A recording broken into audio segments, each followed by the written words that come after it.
आता लेखिकेला कळत नाही शब्दात कसं मांडायचं, तर आम्ही पाहणाऱ्यांनी काय करावं. पण मी जिओचे आभार नक्कीच मानणार नाही, कारण ते आमचं कुटुंब आहे आणि ते त्यांच्या प्रत्येक चित्रपटात आम्हालाच घेणार आहे. इथेच तुम्हाला कळलं आहे की त्यांना आम्ही पसंत आहोत. त्यामुळे मी त्यांचे आभार मानणार नाहीये निश्चितच, कारण आम्ही ते कुटुंब आहोत आणि तुम्ही सुद्धा सगळे आता हा आपला चित्रपट झाला असल्यामुळे तुम्ही सगळं एक अख्खं मोठं कुटुंब आहे. त्यामुळे असंच प्रेम करत राहा, प्रेम घेत राहा.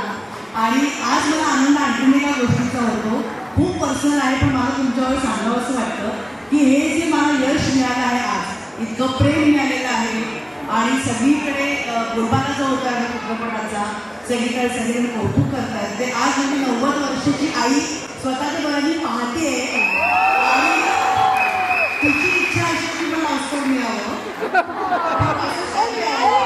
पण हे तिला मिळालंय ऑस्कर, असं मी तिला सांगू इच्छिते की हेच ऑस्कर आहे आणि ते बघायला की आज इथे उपस्थित आहे, तर याचाच मला जास्त आनंद होतोय.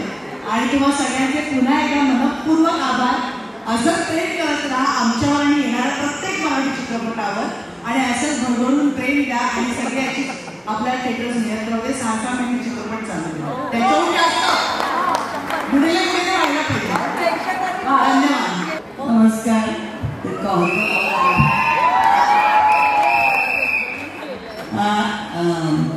Thank you so much.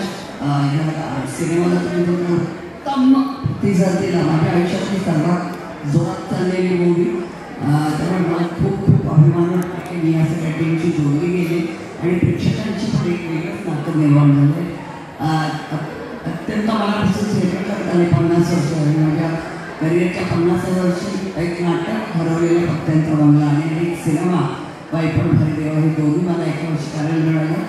माझा सर्वोच्च आनंदाचं वर्ष आहे 2023. Thank you so much.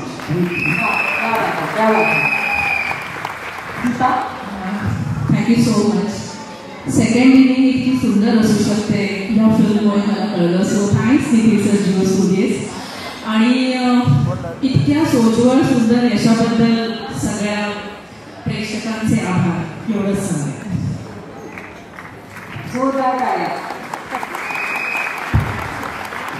मला आत्ता ह्या क्षणाला जे वाटतं ते शब्दात मांडू नये, ते कोणाला मांडताच येणार नाही. कारण या सगळ्यांसाठी जिओ सिनेमा असेल किंवा माधुरी असेल, माझे सहकलाकार असतील, या सगळ्यांसाठी थँक्यू हा शब्द खूप छोटा आहे, त्यामुळे मी तो वापरणार नाही. आणि बाईपणच्या वातावरणात हे जे हसरे चेहरे दिसतात, ते आत्ता समोर दिसत आहेत किंवा या ज्या भरभरून प्रतिक्रिया मिळतात, जसं आत्ता तुम्हाला किती बोलू आणि किती नको असं झालं होतं, हे जे दिसतं हे सगळं शब्दात कसं मांडायचं असं मला खरंच माहीत नाही. त्यामुळे आता बस